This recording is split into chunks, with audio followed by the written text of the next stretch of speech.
ជំពូកទី12ព្រះពុទ្ធប្រោសបញ្ចវគិយភិក្ខុ2 ខែបន្ទាប់អំពីថ្ងៃដែលព្រះសមណគោតមបានត្រាស់ដឹងមកគឺនៅថ្ងៃ15កើតខែអាសាឍឆ្នាំរកានោះឯងព្រះពុទ្ធទ្រង់សម្ដែងនៅធម្មចក្រកប្បវត្តនសូត្រដើម្បីប្រោសបញ្ចវគិយភិក្ខុទាំង5អង្គនៅក្នុងព្រៃឥសីបត្តនមគតិយវ័នទៀបក្រុងពារាណសីពេលជួបនឹងព្រះពុទ្ធដំបូងព្រាហ្មណ៍ទាំង5អង្គរកកលកិច្ចចេញអំពីព្រះអង្គប៉ុន្តែបន្ទាប់ពីបានស្ដាប់ព្រះធម្មទេសនារបស់ព្រះពុទ្ធមកបញ្ចវគិយទាំង5អង្គក៏បែរជាមានជំនឿជឿជាក់ទៅលើព្រះអង្គវិញព្រមទាំងសូមបួសជាភិក្ខុក្នុងពេលនោះតែម្ដងទៅអសជិព្រាហ្មណ៍ដែលកំពុងអង្គុយភាវនាតបធរនៅក្នុងឧទ្យានមរិគតវៈនាព្រៃឥសិបត្តនមគតិយវ័ននោះបានក៏លេចឃើញព្រះសង្ឃមួយអង្គលឹមពីចម្ងាយកំពុងនិមន្តចូលមកតាមក្លោងទ្វារឧទ្យានពេលព្រះសង្ឃនោះនិមន្តចូលមកជិតដល់ទើបអសជិដឹងថាគ្មានអ្នកណាក្រៅពីព្រះសទ្ធត្ថគោតមឡើយអសជិព្រាហ្មណ៍ក៏ស្ទុះក្រោកមនីមនីទៅប្រាប់ដល់ភិក្ខុព្រាហ្មណ៍ជាសម្លាញ់4អង្គទៀតឲ្យបានដឹងផតយៈបានពោលប្រាប់សម្លាញ់នៃខ្លួនថាមនាលអវុសោទាំងឡាយសទ្ធត្ថគោតមនេះ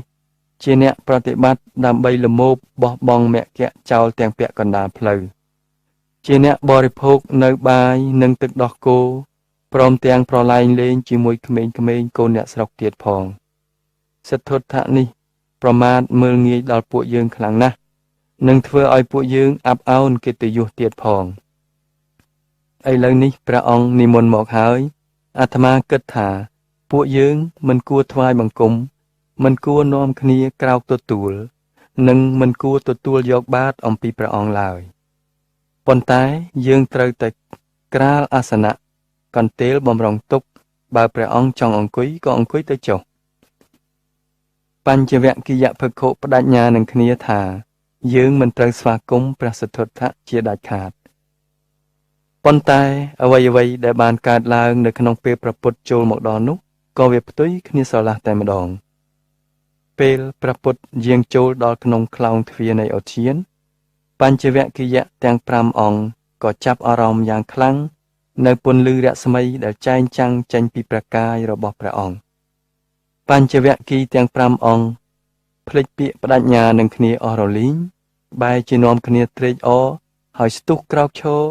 ហើយរត់ទៅទទួលព្រះពុទ្ធដោយមិនដឹងខ្លួនព្រះពុទ្ធហាក់ដូចជាហុំព័ទ្ធជុំវិញដោយអាការៈនៃពន្លឺមួយជំហានដែលព្រះអង្គឈានបញ្ជាក់នៅកម្លាំងទឹកចិត្តដែលកម្ររកបានការសម្លឹងយ៉ាងយកចិត្តទុកដាក់របស់ព្រះអង្គអាចធ្វើឲ្យអន្តរាយដល់ចេតនារបស់បញ្ចវគិទាំង5អង្គដែលចង់ថាធ្វើប្រងើយកន្តើយនិងមើលងាយព្រះអង្គ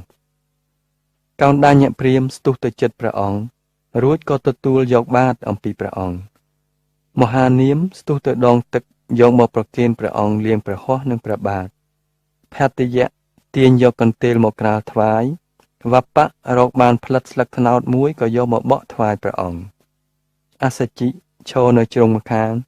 មីងមាំងមិនដឹងជាធ្វើអ្វីកើតបន្ទាប់ពីព្រះពុទ្ធលាងជំរះព្រះហស្ថនិងព្រះបាទរួចមកទើបអសជិដឹងថាខ្លួនត្រូវចាក់ទឹកក្តៅអ៊ុនមួយផ្តិលទៀតថ្វាយព្រះអង្គ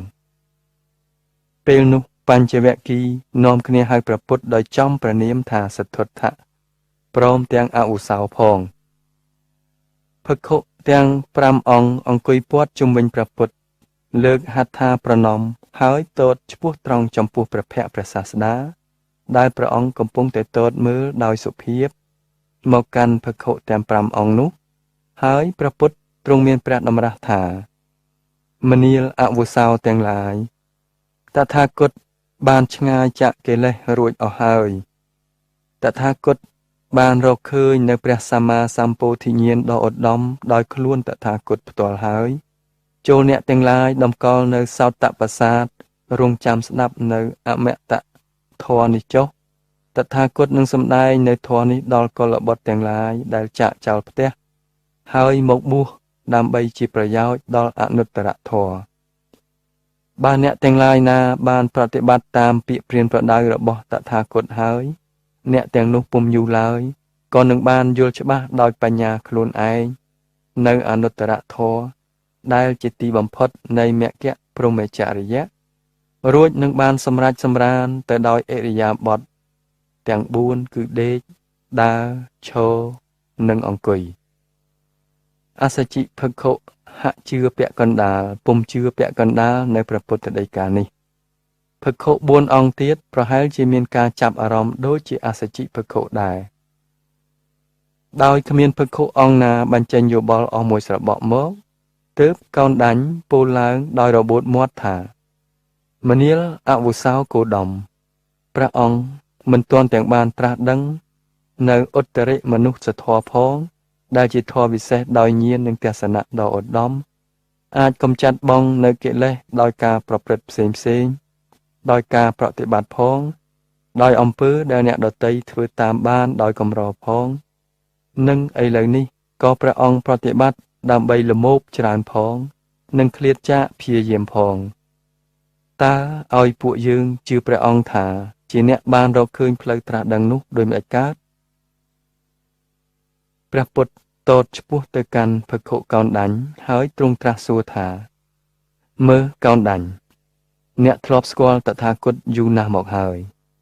តើរាល់ពេលទាំងអស់នោះតថាគតដែលបានភូតភរអ្នកដែរឬទេកោណ្ឌញ្ញក៏ឆ្លើយថាពិតជាមិនដែលមានទេព្រះអង្គខ្ញុំមិនដែលឮព្រះអង្គពោលពាក្យកុហកសោះឡើយ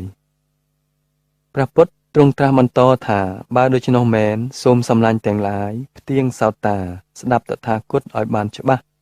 នៅអមតៈធម៌ដែលតថាគតបានរកឃើញនោះចុះ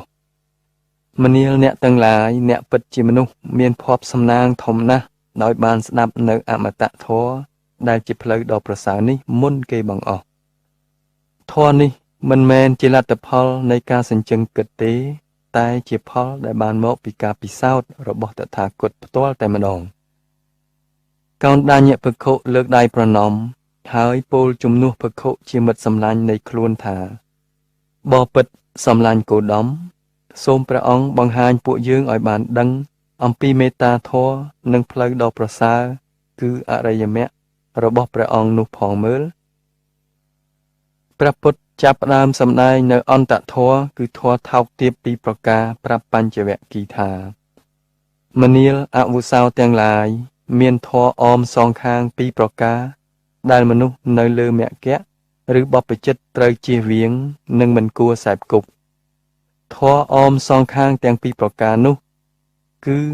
ទី1ការជំរុញខ្លួនឲ្យធ្លាក់ទៅក្នុងអន្លង់កាមកិលេសដែលជារបស់ពុទ្ធជនទី2ការប្រឹងធ្វើតបកម្មដែលបង្អត់ធ្វើបាបខ្លួនឯងឲ្យលំបាកវេទនានៅពេលដែលខ្លួនកំពុងត្រូវការជៀសមិនរួចនៅឡើយអន្តធម៌ធម៌ថោកទាបទាំងពីរប្រការនេះមានលក្ខណៈថោកទាបជាធម៌អ្នកស្រុកមិនមែនជាធម៌របស់អរិយបុគ្គលឡើយអន្តធម៌នេះតថាគតធ្លាប់បានសែបគប់និងប្រព្រឹត្តពីដើមរួចមកហើយបានយល់យ៉ាងច្បាស់ទើបតថាគតបោះបង់ចោលនៅពេលដែលធ្វើទុក្ករកិរិយានោះទៅផ្លូវខុសទាំងពីរយ៉ាងនេះមិនអាចនាំបុគ្គលឲ្យសម្រេចនៅពន្លឺត្រាស់ដឹងបានទេផ្លូវដ៏ប្រសើរដែលតថាគតបានរកឃើញនោះគឺផ្លូវកណ្ដាលឬក៏មជ្ឈិមបដិបទាដោយច្រានចោលនៅផ្លូវអមសងខាងទាំងពីរនេះនិងជាផ្លូវដ៏ត្រង់ដែលអាចនាំឲ្យអ្នកបដិបត្តិកើតមានចក្ខុបញ្ញាសម្រាប់ការត្រាស់ដឹងនៅអរិយសច្ចធម៌ដើម្បីព្រះនិព្វាននិងដើម្បីខ្សែមផុតចាកទុក្ខផ្លូវដ៏ប្រសើរនោះប្រកបដោយអង្គ8ដែលហៅថាអរិយអដ្ឋង្គិកមគ្គគឺជាផ្លូវដែលតថាគតបានប្រតិបត្តិដោយខ្លួនឯងរួចមកហើយបានធ្វើឲ្យតថាគតសម្រេចនៅពន្លឺត្រាស់ដឹងផ្លូវដ៏ប្រសើរប្រកបដោយអង្គ8នោះគឺទី1សម្មាទិដ្ឋិការឃើញត្រូវការឃើញអរិយសច្ចធម៌ទី2សម្មាសង្កប្បៈការត្រេះរិះត្រូវគឺត្រេះរិះមិនបៀតបៀនមិនចង់បានទ្រព្យសម្បត្តិអ្នកដទៃនិងត្រេះរិះចិញ្ចកាម ទី3សម្មាវាចាការពោលពាក្យត្រូវគឺនិយាយតែពាក្យសម្ដីត្រឹមត្រូវវាចាឧច្ចេយទុច្ចរិត4គឺវាចាមុសាវាទ1ការពោលពាក្យមិនពិតវាចាគឺការពោលពាក្យញុះញង់បំបែកបំបាក់វាចាការជេរប្រតិចផ្ដាសានិងឌៀមដាមនិងវាចាការនិយាយលេងឥតប្រយោជន៍ទី4សម្មាកម្មន្តៈការងារត្រូវគឺការប្រកបការងារដោយសុចរិតយុត្តិធម៌វាចាកាយទុច្ចរិត3យ៉ាងគឺបាណា1គឺវាចាការសម្លាប់សត្វមានជីវិតអតនី1វាចាការលួចទ្រព្យសម្បត្តិអ្នកដទៃនិងការមេ1វាចាការប្រព្រឹត្តខុសក្នុងកាមតាមច្បាប់ដោយចាប់បង្ខំឬរំលោភលើស្ត្រីភេទទី5សម្មាអាជីវៈការចិញ្ចឹមជីវិតត្រូវគឺរស់នៅក្នុងមុខរបរដែលស្របច្បាប់និងដោយគន្លងធម៌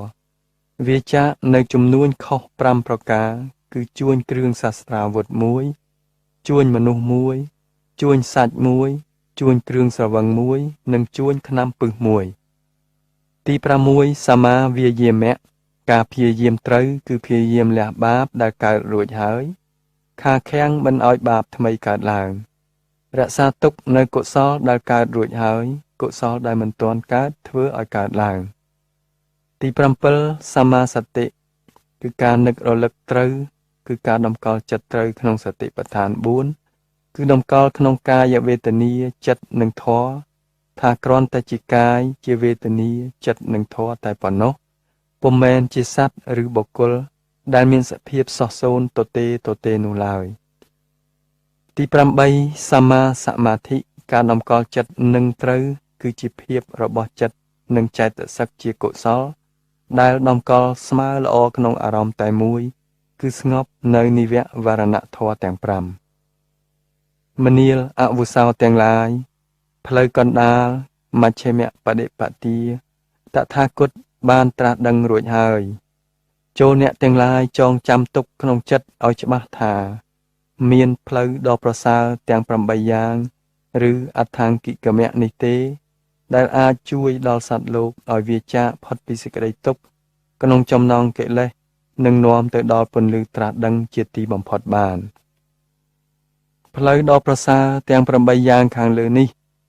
បង្រួញមកបានត្រឹមតែ3ប្រការធំគឺសិលសមាធិនិងបញ្ញាការឃើញត្រូវនិងការត្រេះរិះត្រូវសមាទិដ្ឋិនិងសមាសង្កប្បៈបានដល់បញ្ញាការពោលពាក្យត្រូវការធ្វើការងារត្រូវនិងការចិញ្ចឹមជីវិតត្រឹមត្រូវសម្មាវាចាសម្មាកមន្តៈនិងសម្មាអាជីវៈគឺបានដល់សិលការព្យាយាមត្រូវនិងការនឹករលឹកត្រូវនិងតម្កល់ចិត្តត្រូវសម្មាវាយាមៈនិងសម្មាសតិសម្មាសមាធិបានដល់សមាធិមនាលអវុសោទាំងឡាយតថាគតក៏បានពិចារណារកឃើញនៅសេចក្តីទុក្ខដែលកើតមានដល់សត្វលោកមានសេចក្តីទុក្ខធំជៀសពំរួច4យ៉ាងគឺទី1ទុក្ខអរិយសច្ចគឺទុក្ខជាសេចក្តីពិតឬវត្តមាននៃទុក្ខដែលកើតមានដល់មនុស្សនិងសពសត្វលោកពុំអាចជៀសផុតគ្រាន់តែអ្នកខ្លះមានតិចអ្នកខ្លះមានច្រើនប៉ុណ្ណោះទុក្ខធំទាំងឡាយនោះគឺជាតិទុក្ខគឺទុក្ខព្រោះមានជាតិកំណើតតាំងតែពីនៅក្នុងផ្ទៃម្ដាយជាដំបូងម្ល៉េះពាធិទុក្ខគឺទុក្ខដោយមកពីជំងឺមានជំងឺដំកាត់មកបៀតបៀនដល់រូបរាងកាយចរិយាទុក្ខគឺទុក្ខព្រោះរូបកាយចាស់ក្រមគ្រានិងទ្រុឌទ្រោមនិងមរណៈទុក្ខគឺទុក្ខព្រោះសេចក្តីស្លាប់ឈឺចុកចាប់ខ្លាំងនៅពេលស្លាប់ក្រៅអំពីទុក្ខធំទាំង4យ៉ាងនេះមនុស្សនិងសត្វមានទុក្ខច្រើនប្រភេទទៀតដូចជាទុក្ខព្រោះព្រួយបារម្ភភ័យខ្លាចខឹងច្រណែនប្រច័ណ្ឌអស់សង្ឃឹមព្រាត់ប្រាសលែងលះប្តីប្រពន្ធចង់មានចង់បានខ្សែគប់ជាមួយមនុស្សពាលមានចិត្តអាក្រក់មិនបានសម្រេចបំណងអ្វីមួយនិងជំពាក់ចិត្តខ្លាំងទៅលើវត្ថុអ្វីមួយទី2សមុទយៈអរិយសច្ចៈគឺទុក្ខជាសេចក្តីពិតដែលកើតឡើងអំពីហេតុអ្វីមួយដ៏ពិតប្រាកដឬជាបុព្វហេតុនៃទុក្ខ តថាគតបានពិចារណាទៅឃើញថាហេតុដែលនាំឲ្យមានទុក្ខបែបនេះមានពីរយ៉ាងគឺមកពីអវិជ្ជានិងតណ្ហាអវិជ្ជាគឺជាសេចក្តីល្ងង់ខ្លៅដែលមិនដឹងមិនយល់នៅហេតុដែលនាំឲ្យមានទុក្ខគឺអវិជ្ជានេះហើយដែលជាហេតុនាំឲ្យកើតមានតណ្ហាឡើងដោយសារតែអវិជ្ជាមនុស្សមិនអាចមើលឃើញរឿងរ៉ាវនៃជីវិតរបស់ខ្លួនទេហើយគេតែងត្រាំជាប់ជានិច្ចនៅក្នុងភ្លើងតណ្ហាលោភៈកំហឹងច្រណែនប្រច័ណ្ឌសោកសង្រេងភ័យខ្លាចសប្បាយភ្លើតភ្លើននិងការអស់សង្ឃឹមតណ្ហាគឺជាធម្មជាតិនាំសត្វឲ្យកើតទៀតនិងឲ្យត្រេកត្រអាលនៅក្នុងភពនានាឬក្នុងអារម្មណ៍នានាតណ្ហាទាំងអស់នោះគឺកាមតណ្ហាឬសេចក្តីប្រាថ្នាក្នុងកាមភពភវតណ្ហាឬសេចក្តីប្រាថ្នាក្នុងភពនិងវិភវតណ្ហាគឺសេចក្តីប្រាថ្នាក្នុងអរូបភពគឺតណ្ហាទាំងនេះហើយដែលជាប្រភពនៃសេចក្តីទុក្ខគ្រប់បែបយ៉ាងទី3និរោធៈអរិយសច្ចគឺជាការផុតរលត់ទុក្ខជាសេចក្តីពិតឬការបញ្ឈប់នៃទុក្ខតថាគតបានពិចារណាទៅឃើញថាមានតែនិព្វានមួយទេដែលជាកន្លែងសម្រាប់រំលត់ទុក្ខដើម្បីឲ្យបានផុតអំពីទុក្ខត្រូវតែកាត់ផ្ដាច់ឫសកែវរបស់វាគឺអវិជ្ជាឲ្យអស់ឡើងការយល់ដឹងនៅសច្ចៈនៃជីវិតអាចនាំមកនៅការបញ្ឈប់នៃទុក្ខជាទីបំផុតហើយក៏នាំឲ្យកើតមានសេចក្តីស្ងប់និងរីករាយនៅក្នុងចិត្តតថាគតប្រតិបត្តិតាមអរិយអដ្ឋង្គិកមៈជាផ្លូវដ៏ប្រសើរប្រកបដោយអង្គ8នេះទុក្ខជាមាគ៌ាសម្រាប់រំលត់ទុក្ខទី4មគ្គអរិយសច្ចៈគឺផ្លូវនាំឲ្យផុតទុក្ខជាសេចក្តីពិតឬផ្លូវរំលត់ទុក្ខតថាគតបានពិចារណាទៅឃើញថាមានតែការប្រតិបត្តិតាមផ្លូវកណ្ដាលឬមជ្ឈិមបដិបទានេះទេដែលអាចរំលត់ទុក្ខឆ្លងទៅដល់និព្វានបាននៅពេលដែលព្រះពុទ្ធកំពុងតែសម្ដែងនៅចតុរារិយសច្ចនេះធម្មចក្ខុឬភ្នែកមើលឃើញធម៌ប្រះចាកកិលេសនិងមន្ទិលក៏កើតមានដល់កោណ្ឌញ្ញភិក្ខុកោណ្ឌញ្ញបានពិចារណាឃើញថាសង្ខារទាំងឡាយដែលបានកើតឡើងហើយរមែងរលត់ទៅវិញជាធម្មតា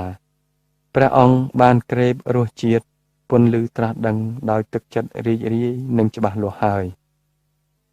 កាលបើព្រះធម្មចក្ររបស់ព្រះមានព្រះភិក្ខទ្រង់សម្ដែងទៅដូចជាគេបង្វិលហើយតមៈទេវតាទាំងឡាយក៏បន្លឺនៅសពសាធុការថាព្រះធម្មចក្រនេះមិនមានចក្រដតីណាប្រសើរជាងឡើយទោះបីជាសមណៈក្តី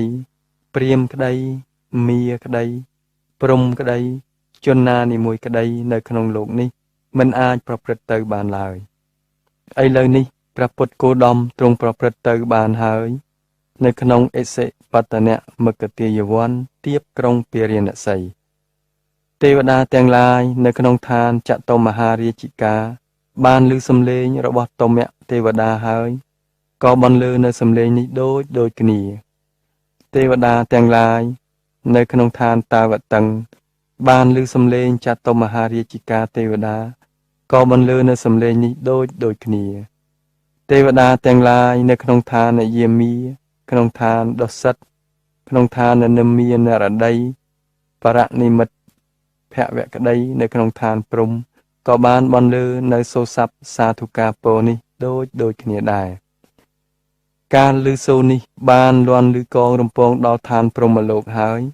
លោកធាតុទាំង 10000 ក៏ក្រើករំពើកញាប់ញ័រចម្ប្រាប់ឡើងពន្លឺរស្មីដ៏ធំមហិមារកប្រមាណមិនបានគឺលើសអំពីអនុភាពរបស់ទេវតាទាំងឡាយ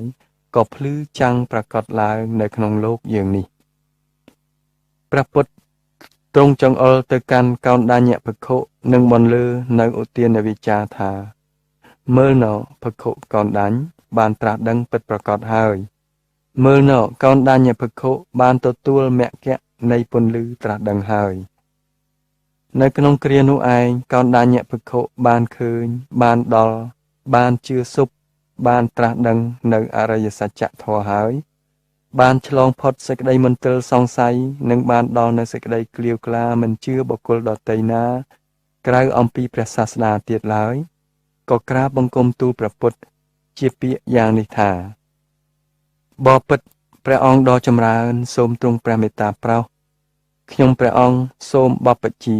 និងសូមឧបសម្បទានៅក្នុងសំណាក់ព្រះដ៏មានព្រះភិក្ខព្រះពុទ្ធទ្រង់ត្រាស់ទៅវិញនៅពាក្យយ៉ាងនេះថាមនាលអវុសោកោណ្ដាញ់អ្នកចូលជាភិក្ខុចុះ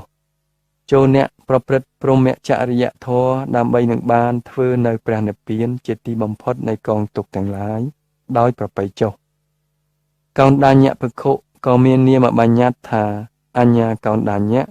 នឹងបានជាឯកតតៈគឺអ្នកស្គាល់នៅរាត្រីកាលដែលហៅថារតញ្ញូចាប់តាំងពីពេលនោះមកកាលឃើញសភាពបែបនេះកើតឡើងភិក្ខុ4អង្គទៀតក៏ស្រវាងើបទៅថ្វាយបង្គំសុំប្រគល់កាយថ្វាយខ្លួនធ្វើជាសាវកដែរពេលភិក្ខុទាំងអស់ត្រឡប់ទៅអង្គុយនៅក្នុងកន្លែងដ៏សមគួរវិញព្រះពុទ្ធទ្រង់ត្រាស់ថាមនាលអវុសោទាំងឡាយកុមារជាច្រើននៅឯឧរុវេលនិគមបាននាំគ្នាហៅតថាគតថាពុទ្ធៈពាក្យនេះជាពាក្យពិតពីព្រោះតថាគតបានត្រាស់ដឹងរួចហើយបញ្ចវគិយភិក្ខុបានសរសើរនៅគំនិតដ៏អស្ចារ្យនៃកុមារទាំងនោះក្នុងការប្រសិទ្ធនាមដែលមានន័យដ៏ល្អត្រឹមត្រូវហើយបានមូលមតិទទួលព្រះសមណគោតមធ្វើជាមហាសាស្ត្រាចារ្យហើយហៅព្រះអង្គថាព្រះពុទ្ធតរៀងទៅព្រះពុទ្ធទ្រង់ញញឹមនិងមានពុទ្ធដីកាថាសូមអ្នកទាំងឡាយខំហាត់រៀនដោយវិរិយភាពនៅគំនិតទូលំទូលាយនិងវៃឆ្លាត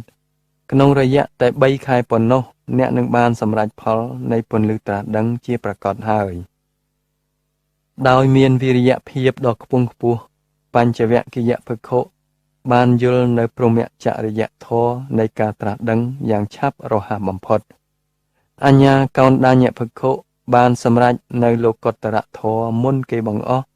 គឺបានសម្រេចសោតាបត្តផលនៅក្នុងថ្ងៃ15កើតខែពេញបូរមីខែអាសាឍឆ្នាំរកាបន្ទាប់មកព្រះមានព្រះភិក្ខទ្រង់ប្រទានអេហិភិក្ខុដល់វបៈក្នុងថ្ងៃ1រោចដល់ភិទ្ធយៈក្នុងថ្ងៃ2រោចដល់មហានាមក្នុងថ្ងៃ3រោចនិងដល់អសជិក្នុងថ្ងៃ4រោចភិក្ខុទាំង5អង្គបានទទួលឧបសម្បទាជាអេហិភិក្ខុនិងបានប្រព្រឹត្តនៅព្រហ្មចរិយធម៌ដើម្បីធ្វើនៅទីបំផុតនៃទុក្ខលុះព្រឹកស្អែកឡើងថ្ងៃ5រោចខែនឹងឆ្នាំដដែលព្រះពុទ្ធទ្រង់ទតឃើញឧបនិស្ស័យព្រះអរហន្តកើតមានដល់បញ្ចវគិទើបព្រះអង្គត្រាស់ហៅភិក្ខុទាំងឡាយមកហើយទ្រង់សម្ដែងនៅអនត្តលក្ខណៈសូត្រប្រាប់ថាបញ្ចខណ្ឌគឺជាសភាវៈមិនបានប្រព្រឹត្តនៅក្នុងអំណាចទេសុទ្ធតែមិនមែនជារបស់នៃខ្លួនអនត្តានិងមិនទៀងគឺអនិច្ចាព្រះពុទ្ធទ្រង់បានពន្យល់បញ្ចវគិយភិក្ខុឲ្យពិនិត្យច្បាស់លាស់ទៅលើបញ្ចខណ្ឌ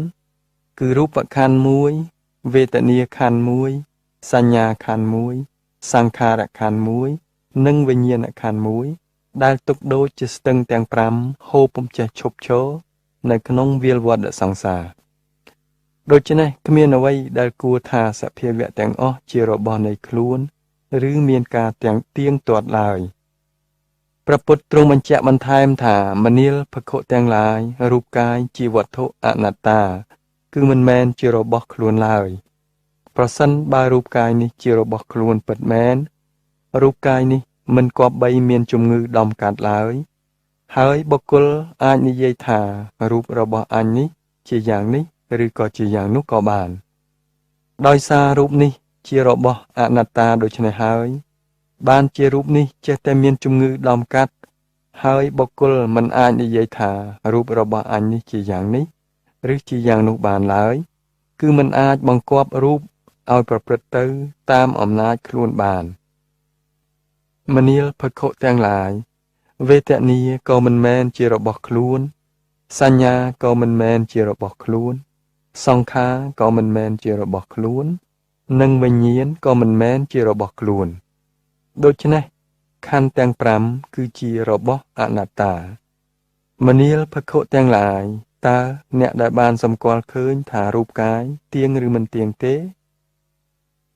បញ្ចវគិយភិក្ខុក្រាបទូលថាបបិទ្ធព្រះអង្គដ៏ចម្រើនរូបកាយមិនទៀងទាត់ទេព្រះពុទ្ធត្រាស់ថាតើរូបឬរបស់ដែលមិនទៀងទាត់នោះផ្ដល់សេចក្តីសុខឬក៏ទុក្ខបញ្ចវគិយភិក្ខុក្រាបទូលថាបបិទ្ធព្រះអង្គដ៏ចម្រើនរូបឬរបស់នោះពិតជាផ្ដល់នៅសេចក្តីទុក្ខមនាលភិក្ខុទាំងឡាយបើរបស់នោះមិនទៀងទាត់បើរបស់នោះជាទុក្ខនឹងមានការប្រែប្រួលជាធម្មតាតើអ្នកគួរគិតថារបស់នោះជារបស់អញជាអញនិងជាខ្លួនអញបានដែរឬទេបបិទ្ធព្រះអង្គដ៏ចម្រើនយើងមិនគួរយល់ឃើញថាយ៉ាងនេះជារបស់អញនោះឡើយមនាលភិក្ខុទាំងឡាយតើវេទនាសញ្ញាសង្ខារនិងវិញ្ញាណទៀងឬមិនទៀងជាទុក្ខឬជាសុខគួរគិតថាជារបស់អញថាជាអញនិងជាខ្លួនអញដែរឬទេបបិទ្ធព្រះអង្គដ៏ចម្រើនវេទនាសញ្ញាសង្ខារនិងវិញ្ញាណក៏មិនទៀងដែរក៏ជាទុក្ខដែរក៏មិនត្រូវគិតថាជារបស់អញជាអញនិងជាខ្លួនអញឡើយព្រះអង្គត្រាស់បន្តទៀតថាមនាលភិក្ខុទាំងឡាយព្រោះហេតុនឹងហើយនៅក្នុងលោកនេះរូបណាមួយវេទនាណាមួយសញ្ញាណាមួយសង្ខារណាមួយនិងវិញ្ញាណណាមួយទោះជាអតីតកាលក្តីទោះជាអនាគតកាលក្តីទោះជាបច្ចុប្បន្នកាលក្តីទោះជាខាងក្នុងក្តីទោះជាខាងក្រៅក្តីទោះជាក្រោតក្រៀតក្តីទោះជាល្អិតល្អន់ក្តីទោះជាថោកទាបក្តីទោះជាឧត្តមក្តីទោះនៅក្នុងទីជិតក្តីទោះនៅក្នុងទីឆ្ងាយក្តីរូបនោះវេទនានោះសញ្ញានោះសង្ខារនោះនិងវិញ្ញាណនោះក៏គ្រាន់តែជារូបគ្រាន់តែជាវេទនាគ្រាន់តែជាសញ្ញាគ្រាន់តែជាសង្ខារនិងគ្រាន់តែជាវិញ្ញាណប៉ុណ្ណោះឯងអ្នកទាំងឡាយគួរគិតឃើញនៅសេចក្តីទាំងអស់នោះដោយប្រាជ្ញាចុះថានេះវាមិនមែនជារបស់អញនោះមិនមែនជាអញវានោះមិនមែនជាខ្លួនអញឡើយមនាលភិក្ខុទាំងឡាយអរិយសាវកស្ដាប់និងយល់ឃើញយ៉ាងនេះក៏មានសេចក្តីនឿយណាយនៅក្នុងរូបផងក្នុងវេទនាផងក្នុងសញ្ញាផងក្នុងសង្ខារផងនិងក្នុងវិញ្ញាណផងកាលបើមានសេចក្តីនឿយណាយយ៉ាងនេះហើយចិត្តក៏ផុតស្រឡះប្រាសចាកដំរេកនិងអាសវៈកាលបើចិត្តផុតស្រឡះអស់ហើយញាណនៃអរិយសាវកនោះក៏កើតមានឡើងប្រកាសថាជាចិត្តរបស់អាត្មាអញផុតស្រឡះអំពីអាសវៈហើយអរិយសាវកនោះក៏បានដឹងដូច្នេះថាជាតិរបស់អាត្មាអញអស់ហើយមគ្គព្រហ្មចរិយាធម៌របស់អាត្មាអញក៏បានទៅផុតហើយកិច្ចគួរធ្វើអាត្មាអញបានធ្វើរួចហើយកិច្ចដទៃទៀតក្រៅអំពីនេះក៏មិនមានដល់អាត្មាអញទៀតទេបញ្ចវគិយភិក្ខុក៏មានចិត្តត្រេកអរចំពោះការសម្ដែងធម៌របស់ព្រះពុទ្ធជាម្ចាស់ចិត្តរបស់ភិក្ខុទាំង5អង្គក៏បានរួចស្រឡះចាកអាសវៈទាំងឡាយមិនពោលប្រកាន់ពាក្យថាអញឬយើងទៀតឡើយចិត្តរបស់ភិក្ខុទាំង5អង្គក៏បានរួចចាកអាសវៈទាំងពួងហើយក៏បានសម្រេចនៅព្រះអរហន្តជាស្ថាពរ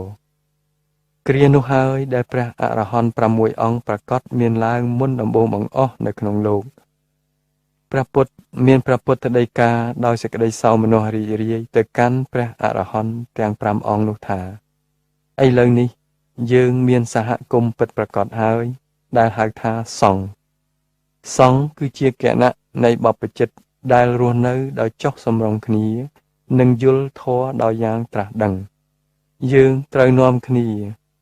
យកក្របពូជនៃការត្រាស់ដឹងនេះទៅសាបព្រោះនៅលើថ្នាលមនុស្សលោកនៅសពទិសានុទិសនិងក្នុងពិភពលោកចាប់ពីពេលនេះតទៅចប់ជំពូកទី12